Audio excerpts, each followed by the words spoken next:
मग तसे निवडणुकीला उभे राहा, उगाच पकपक करू नका बदकासारखी. ताकद आहे का? दंडावर बेडक्या नाहीत त्याच्या. रश्मि ठाकरे जी और आदित्य ठाकरे पीएम को मिले थे, कभी कभी मिले. पीएमओ ऑफिस को बोलो खुलासा करे, करो. ये जो है एक केसरकर टाइप लोग या और कोई लोग, उनको कुछ काम धंधा नहीं है, वो बौखला गए हैं. वो बौखला गए हैं, वो उनके गुलाम बन गए हैं बीजेपी और मोदी जी के और आरएसएस के. इस प्रकार की बातें प्रसारित करते हैं. अगर वो प्राइम मिनिस्टर को मिले तो पीएमओ के तरफ से एक खुलासा ले लो, हाँ हाँ इस तारीख को मिले है करके. और क्यों मिलना है? हम नहीं मिलेंगे किसी को, क्या जरूरत है? त्यांचं म्हणणं देखील आहे की कुठेतरी आता त्यांना त्याची ताकद कळाली आहे. कोणाची ताकद? दीपक केसरकरची ताकद आहे का? दंडावर बेडक्या नाहीत त्याच्या.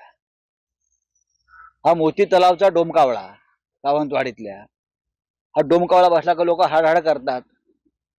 या डोमकावळा आमची ताकद दाखवतोय का? त्याची ताकद दाखवतोय का? सावंतवाडीत निवडून या म्हणावं, किंमत असं निवडणुकीला उभे राहा, उगाच पकपक करू नका बदकासारखी. ठीक आहे, चला. महाविकास आघाडीची बैठक आहे, काय अंतिम मसुदा तयार होईल असं वाटतंय का आज? आणि दुसरीकडे प्रकाश आंबेडकरांनी ज्या पद्धतीने पत्र दिलेलं आहे, देऊ द्या ना पत्र. बघा, प्रकाश आंबेडकरांचं पत्र आपण वाचायचं असतं. ते उत्तम वक्ते आहेत, उत्तम लेखक आहेत. बाबासाहेब आंबेडकर हे उत्तम लेखक होते, उत्तम पत्रकार होते, उत्तम पत्रलेखक होते. आता त्यांचा वारसा जर प्रकाश आंबेडकरजी चालवत असतील लिखाणामध्ये, तर आपण त्यांचं स्वागत केलं पाहिजे. आंबेडकर छान लिहितात, पत्र वगैरे उत्तम लिहितात, उत्तम विचार मांडतात, वाचायची असतात. मात्र त्यांची जी भूमिका आहे महाविकास आघाडीची ती थोडी संशयास्पद वाटत नाही का? कारण का तुम्ही हे बोलताय की संशयास्पद वाटत नाही का? त्याच्यावर ते खुलासा करतील. आम्हाला संशयास्पद वाटत नाही. आम्ही त्यांच्यावरती प्रामाणिकपणे विश्वास ठेवतोय. हा, आमचा मायावतींवरती विश्वास नाही. मायावती भारतीय जनता पक्षाला उत्तर प्रदेशात अप्रत्यक्षपणे मदत करतायत. ते मायावती आरएसएसचा अजेंडा चालवतायत. मायावतींवरती भ्रष्टाचाराचे आरोप आहेत. मायावती दबल्या गेलेल्या आहेत. पण प्रकाश आंबेडकरांचे तसं नाही.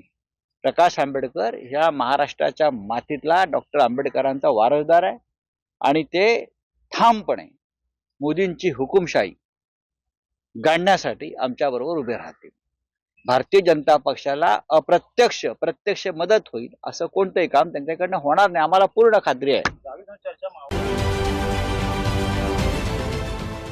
देश विदेशातील प्रत्येक घडामोडींचे लाईव्ह अपडेट मिळवण्यासाठी आता साम टीव्हीच्या सर्व सोशल मीडिया प्लॅटफॉर्मला लाईक, फॉलो आणि सबस्क्राईब करा. तसंच सर्व नोटिफिकेशनसाठी बेल आयकॉन प्रेस करायला विसरू नका.